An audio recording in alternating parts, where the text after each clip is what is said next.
তোমরা অনেকেই ইউনিপিন দিয়ে টপ আপ করতে পারো না।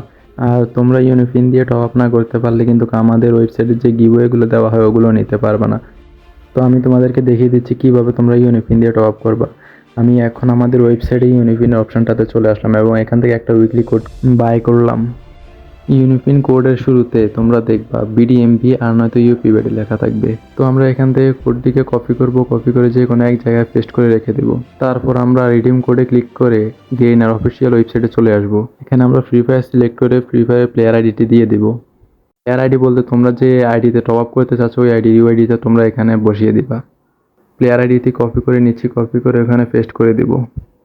তারপর আমরা লগইনে ক্লিক করব। তারপর আমরা প্রথম অপশনটি সিলেক্ট করব। তারপর পারচেজ টু পেমেন্টে ক্লিক করব।